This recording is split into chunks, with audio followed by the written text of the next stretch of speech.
આગળ વધ્યું છે, સિસ્ટમ આગળ વધી છે। સિસ્ટમ આજે એક વાવાઝોડું બની શકે છે। પશ્ચિમ સૌરાષ્ટ્ર અને કચ્છ વિસ્તારમાં 24 થી 36 કલાક સાવધાનીની અપીલ કરવામાં આવી છે। સાવધાન રહેવાનું કહેવામાં આવ્યું છે, સાવધાન રહેવાની જરૂર છે। તો રાજ્યમાં ભારેથી અતિભારે વરસાદ વરસી શકે છે।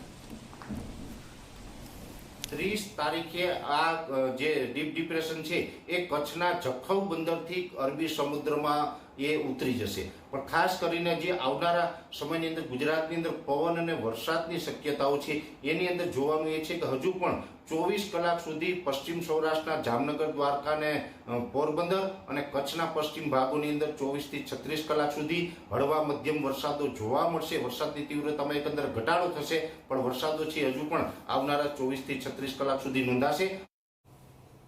તો રાજ્યમાં વરસાદી માહોલ યથાવત છે। 24 કલાકમાં રાજ્યના 222 તાલુકામાં વરસાદ નોંધાયો છે। રાજ્યના 22 તાલુકામાં 1 ઇંચથી વધુ વરસાદ નોંધાયો છે। કચ્છ જિલ્લામાં સાર્વત્રિક વરસાદ વરસ્યો છે। કચ્છના માંડવીમાં સૌથી વધુ 15.5 ઇંચ વરસાદ નોંધાયો, જ્યારે કચ્છના મુન્દ્રામાં 8.5 ઇંચ, અબડાસામાં 6.5 ઇંચ વરસાદ નોંધાયો છે। અંજારમાં 3.25 ઇંચ, તો ગાંધીધામ અને ભુજમાં 2.5 ઇંચ વરસાદ નોંધાયો છે। દ્વારકામાં પણ 7.5 ઇંચ વરસાદ નોંધાયો છે। જૂનાગઢના ભેસાણ, રાજકોટના લોધિકામાં 2.5 ઇંચ વરસાદ વરસ્યો છે। સાર્વત્રિક વરસાદ જોવા મળી રહ્યો છે।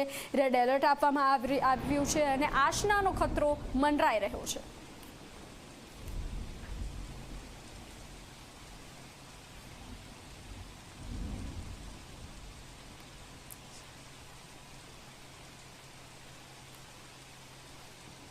ભારે વરસાદ